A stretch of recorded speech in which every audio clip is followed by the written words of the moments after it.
Welcome back to Geek Fest Live. I'm your host, Chris Courtney, and in this edition, we're going to be going deep on a request that won the poll.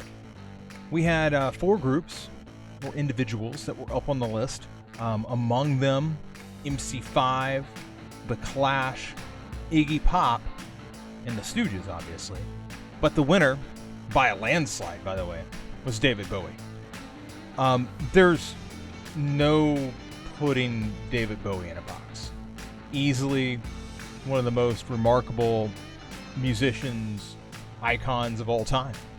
And I gotta own up to something. Like, I didn't grow up a David Bowie fan. Like, I came into pop culture at exactly the wrong time. To be completely honest with you, I was somebody who probably came to pop music in the mid '80s. And if you know anything about the mid '80s, you know that my introduction to David Bowie was probably not a great one. The time is right. We're dancing in the street, dancing in Chicago.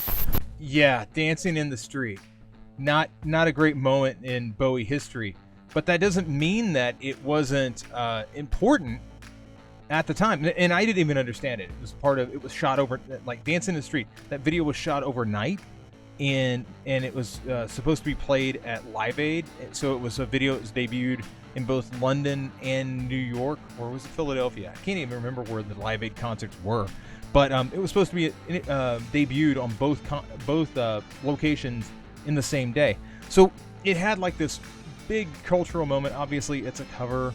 It made it to number 1 and number 7 in the number 1 in the UK, number 7 in the United States.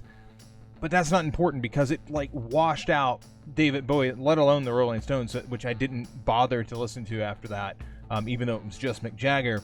As a kid, I was like, what the hell is this?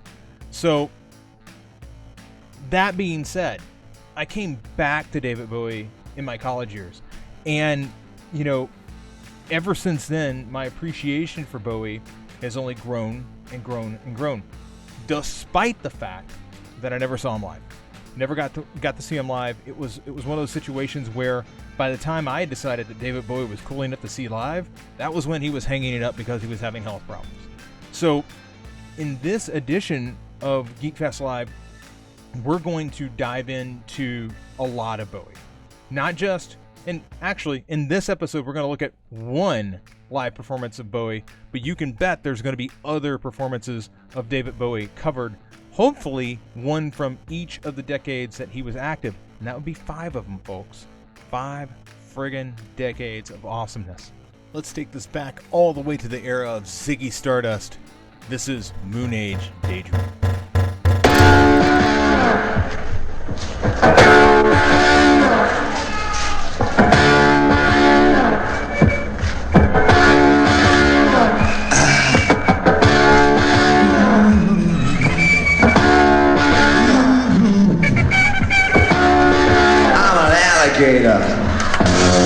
I'm a mama, papa calling for you.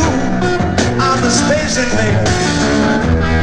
I'll be a rock and rollin' bitch. You keep your mouth shut. You're squawking like a big monkey bear, and I'm busting up my brain for the world. No, keep your electric eye on me, babe. Put your ring unto my head. Press your space states close to mine now. Breathe out in Moonage, Daydream. Yeah. Don't fake it, baby. Lay the real thing on me. Know the Church of Marathon. Such a holy place to be. Don't pick it, baby. Make me know you really care. Make me jump into the air. Yeah.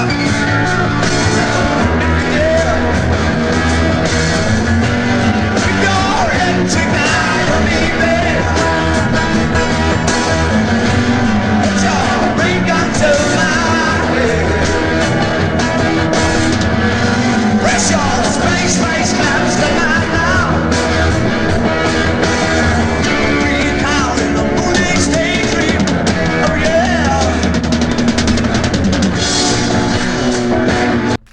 fun fact, and I didn't look this up earlier, his David Bowie's makeup artist was the same person who ended up later helping reshape the cast of Rocky Horror, the Rocky Horror Picture Show, for the big screen. So if you're seeing some like direct lineage here between this Ziggy Stardust look and feel and Rocky Horror, it's because they're using the same makeup artist, although Bowie had it first, and actually Jagger had it apparently around the same time. It's very interesting.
This is like some 70s rock shredding going on.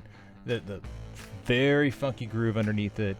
The guitarist is just going on, much in the way that I would expect to see in like a hair metal setting. Like all those years later, it was it's very clear that, you know, at least the mid 80s hair metal scene was like really trying to reach back for this particular moment of the Bowie as Ziggy Stardust era. But it's, you know, it's really clearly Bowie as rock star at this moment in time. It's kind of interesting because, you know, Bowie has gone through so many transitions through the years, and a lot of people forget that he like was a rocker at the very beginning. Or was he? We'll take a look at that in the next episode.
badass. I really like the way that ended up. It, it's very clear to me how influential this particular era of Bowie was to all the bands that would come in the 80s. It's also, it also does remind me though that like there's just not a ton of really great footage from like we have now. Like now, if you were to search any artist that performed back in 2018, there'd be a billion videos shot from all different angles. And back in the 70s, you had kind of what you saw, and that's one of the reasons why I don't go back to some of the earlier stuff. Is because it's just not really well shot. Now that's not to say that there aren't videos out there that are better than this one, and we will seek some of those out. But I did want to give Moonage Daydream a shot. It's a song that I'm familiar with it, but I haven't listened to it a ton. I'm more of a Heroes guy. Let's be completely honest. Heroes, Changes, things like that. But I will be digging further into the Bowie catalog next time. Hope you'll join me for another edition of Geek Fest Live.